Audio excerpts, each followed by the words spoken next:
Good afternoon and welcome back to Stories with Don. We're reading The Lion, the Witch, and the Wardrobe, part of the Chronicles of Narnia by C.S. Lewis. Today we are on chapter 6 and it is entitled Into the Forest. I wish the McReady would hurry up and take all those people away, said Susan presently. I'm getting horribly cramped. And what a filthy smell of camphor, said Edmund. I expect the pockets of these coats are full of it, said Susan, to keep away moths. There's something sticking into my back, said Peter. And isn't it cold? Said Susan. Now that you mention it, it is cold, said Peter. And hang it all, it's wet, too. What's the matter with this place? I'm sitting on something wet. I'm getting wetter every minute. He struggled to his feet. Let's get out, said Edmund. They've gone. Oh, said Susan suddenly, and everyone asked her what was the matter. I'm sitting against a tree, said Susan, and look, it's getting light, over there. By Jove, you're right, said Peter, and look there, and there. It's trees all around, and this wet stuff is snow. Why, I do believe we've got into Lucy's wood after all. And now there was no mistaking it, and all 4 children stood blinking in the daylight of a winter day. Behind them were coats hanging on pegs. In front of them were snow-covered trees. Peter turned at once to Lucy. I apologize for not believing you, he said. I'm sorry. Will you shake hands? Of course, said Lucy, and did. And now, said Susan, what do we do next? Do, said Peter. Why, go and explore the wood, of course. Ugh, said Susan, stamping her feet. It's pretty cold. How about putting on some of these coats? They're not ours, said Peter doubtfully. I am sure nobody would mind, said Susan. It isn't as if we wanted to take them out of the house. We shan't even take them out of the wardrobe. I never thought of that, Sue, said Peter. Of course, now you put it that way, I see. No one could say you had bagged a coat as long as you leave it in the wardrobe where you found it. And I suppose this whole country is in the wardrobe. They immediately carried out Susan's very sensible plan. The coats were rather too big for them, so that they came down to their heels and looked more like royal robes than coats when they had put them on. But they all felt a good deal warmer, and each thought the others looked better in their new get-ups and more suitable to the landscape.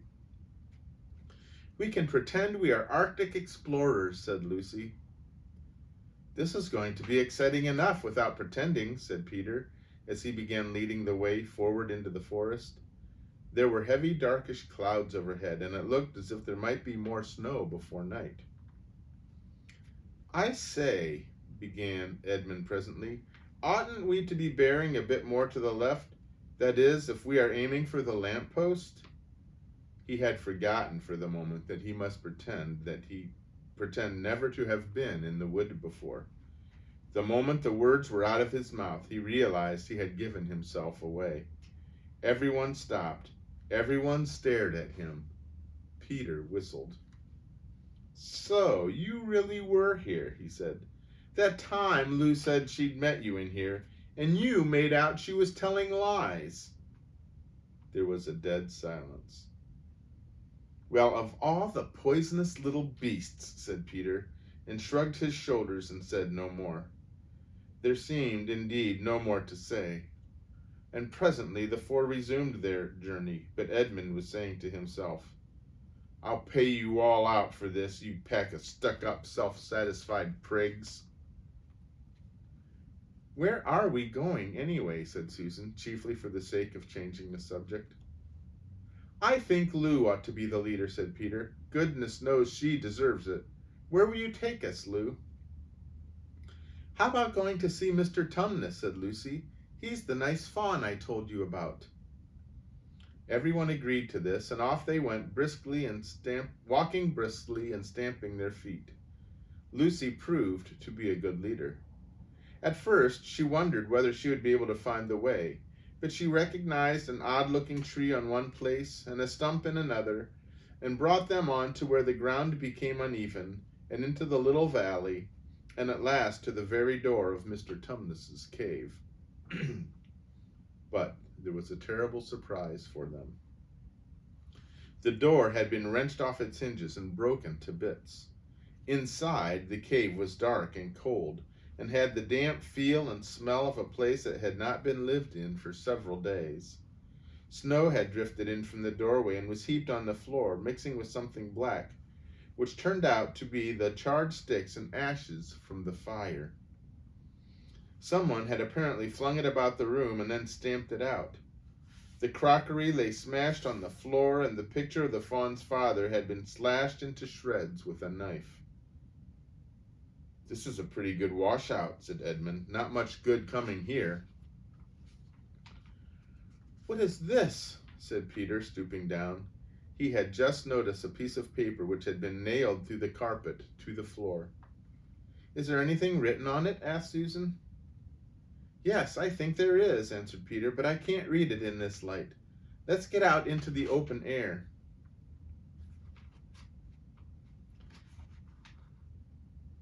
And here's a picture of Mr. Tumnus's cave house.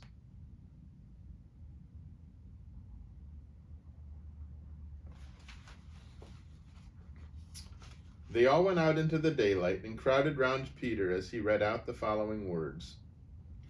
"The former occupant of these premises, the fawn Tumnus, is under arrest and waiting his trial on a charge of high treason against Her Imperial Majesty, Jadis, Queen of Narnia, Chatelaine of Car-Paravel, Empress of the Lone Islands, etc.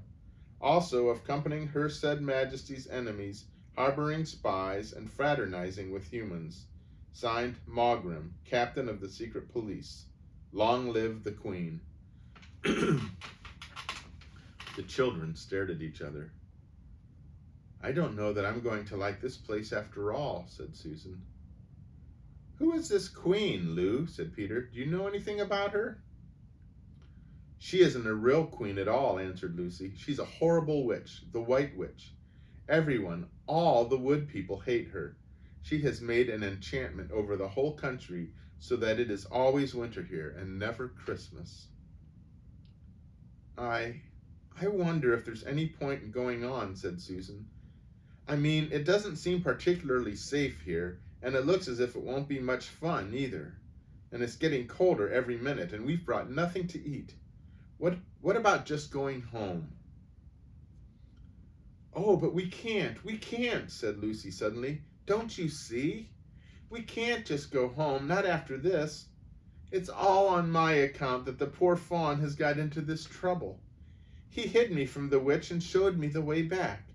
That's what it means by comforting the Queen's enemies and fraternizing with humans. We simply must try to rescue him." "A lot we could do," said Edmund, when we haven't even got anything to eat." "Shut up, you," said Peter, who was still very angry with Edmund. "What do you think, Susan?" "I have a horrid feeling that Lou is right," said Susan. "I don't want to go a step further, and I wish we'd never come. But I think we must try to do something for Mr. whatever his name is. I mean the fawn." "That's what I feel too," said Peter. "I'm worried about having no food with us. I'd vote for going back and getting something from the larder, only there doesn't seem to be any certainty of getting into this country again when once you've got out. I think we'll have to go on." "So do I," said both the girls. "If only we knew where the poor chap was imprisoned," said Peter. They were all still wondering what to do next, when Lucy said, "Look, there's a robin with such a red breast. It's the first bird I've seen here. I say, I wonder if birds can talk in Narnia. It almost looks as if it wanted to say something to us." Then she turned to the robin and said, "Please, can you tell us where Tumnus the fawn has been taken to?" As she said this, she took a step toward the bird. It at once flew away, but only as far as the next tree. There it perched and looked at them very hard, as if it understood all they had been saying. Almost without noticing that they had done so, the four children went a step or two nearer to it. At this, the robin flew again to the next tree, and once more looked at them very hard. You couldn't have found a robin with a redder chest or a brighter eye. "Do you know," said Lucy, "I really believe he means us to follow him." "I've an idea he does," said Susan. "What do you think, Peter?" "Well, we might as well try it," answered Peter. The robin appeared to understand the matter thoroughly. It kept going from tree to tree, always a few yards ahead of them, but always so near that they could easily follow it. In this way it led them on slightly downhill. Wherever the robin alighted, a little shower of snow would fall off the branch. Presently the clouds parted overhead, and the winter sun came out, and the snow all around them grew dazzling bright. They had been traveling this way for about a half an hour with the two girls in front, when Edmund said to Peter, "If you're not still too high and mighty to talk to me, I've something to say which you'd better listen to." "What is it, Peter? What is it?" asked Peter. "Hush, not so loud," said Edmund. "There's no good frightening the girls, but have you realized what we're doing?" "What?" said Peter, lowering his voice to a whisper. "We're following a guide we know nothing about. How do we know which side that bird is on? Why shouldn't it be leading us into a trap?" "That's a nasty idea. Still, a robin, you know. They're good birds in all the stories I've ever read. I'm sure a robin wouldn't be on the wrong side." "If it comes to that, which is the right side? How do we know that the fawns are in the right and the queen— yes, I know she's been told a witch— is in the wrong? We really don't know anything about either." "The fawn saved Lucy." "He said he did. But how do we know? And that's another thing, too. Has anyone the least idea of the way home from here?" "Great Scott!" said Peter. "I hadn't thought of that." "And no chance of dinner either," said Edmund. And that's the end of that chapter. So they are finally in Narnia, and they are making some progress somewhere. We'll see what happens with them tomorrow. Anyway, in the meantime, I hope you have a good rest of the day, as always, and that you stay well, and may God bless you. Goodbye.